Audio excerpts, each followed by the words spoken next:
At 28 years old, James made a decision that could destroy his life. He quit his stable job with only $200 in savings. 3 months later, sales collapsed. He thought he had made the biggest mistake of his life. This is the story of a man who stopped waiting. In a busy city lived a 28-year-old man named James.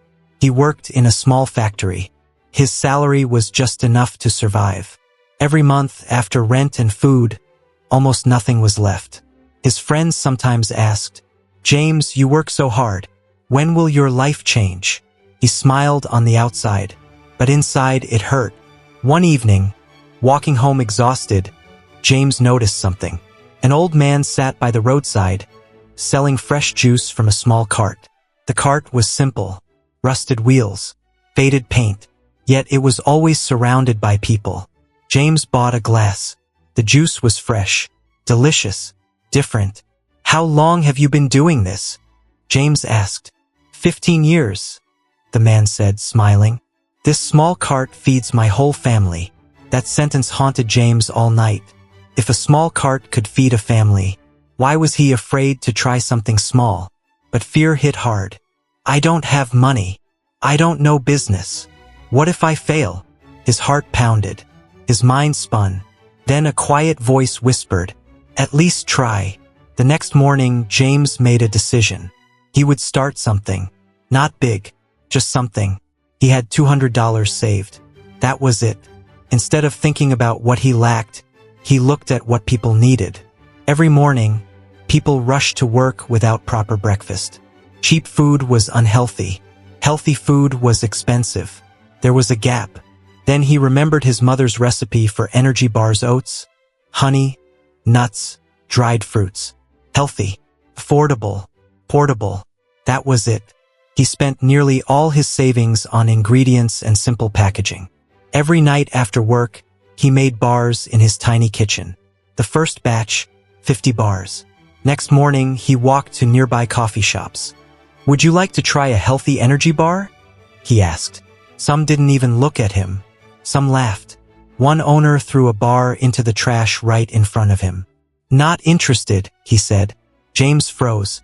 That night, he stared at the unsold boxes. What if they're right? What if this was stupid? What if I wasted my last $200? Doubt almost crushed him. 2 weeks passed. Rejection piled on rejection.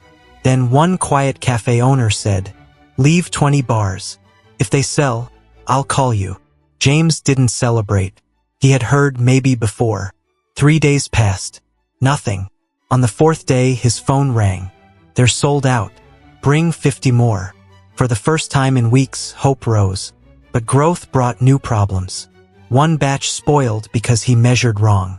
Money lost. Suppliers delayed. Cash ran low again. There was a night he sat on the kitchen floor, surrounded by unsold boxes, whispering, "I should go back to the factory. At least it's safe."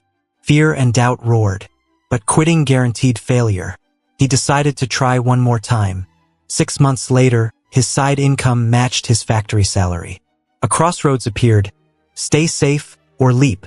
His hands shook as he handed in his resignation. 3 months after quitting, sales slowed. He panicked. Had he made the biggest mistake of his life? Then something shifted.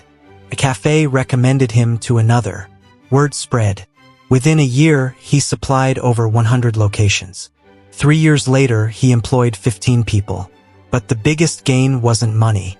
It was belief. Belief that you don't need everything to start. You just need to start. From James' story, remember this: you don't need big money. You need a real solution. Rejection is not the end. It is training. Success is not overnight. It is daily effort. And the biggest risk in life is doing nothing. If you have a dream inside you, don't wait for perfect conditions. Start small. Start scared. But start. Because the only difference between those who succeed and those who don't is that one decided to act. If you believe this story carries a message worth sharing, please like this video, share it with others, and subscribe to our channel for more inspiring stories. I'll be back soon with another powerful life lesson.